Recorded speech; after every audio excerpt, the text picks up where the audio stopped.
Magandang araw. Ako po si Mark Lester Lirag.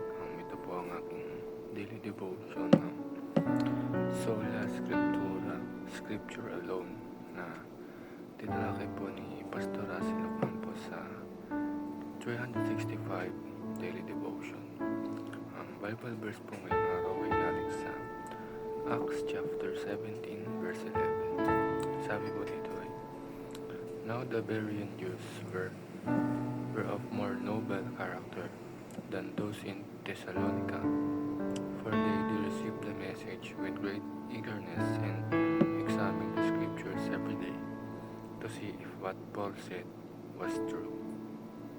Ang unang tuturuan ngayong araw ay, the scripture is the highest authority.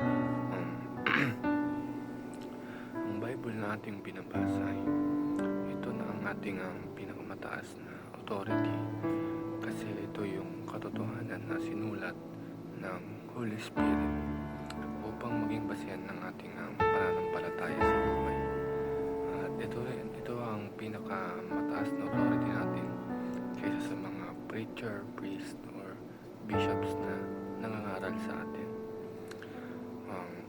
Second teaching is, the scripture has no co-equal. Ang banal na kasulatan ay walang kapantay. Dati ay ang tradisyon ay pinapantay sa scripture. May mga tradisyon na paniniwala na bawal magbalik sa gabi dahil lalabas ang swerte.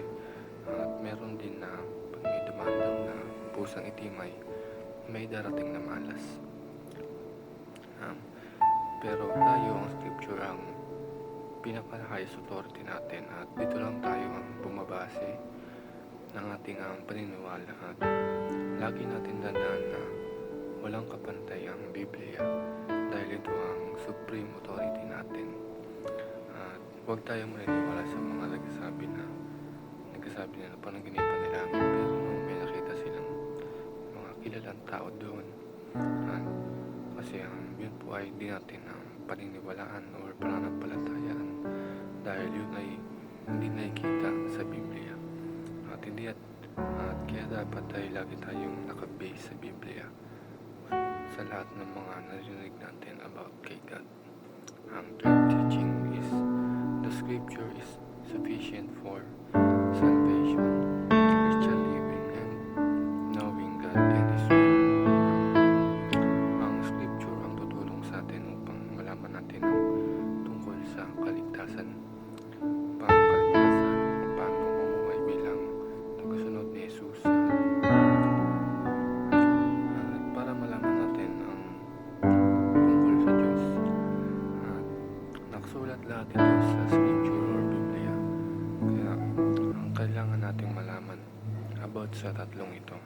At dito dapat tayo nagbe-base o pinifilter ang pananampalataya natin.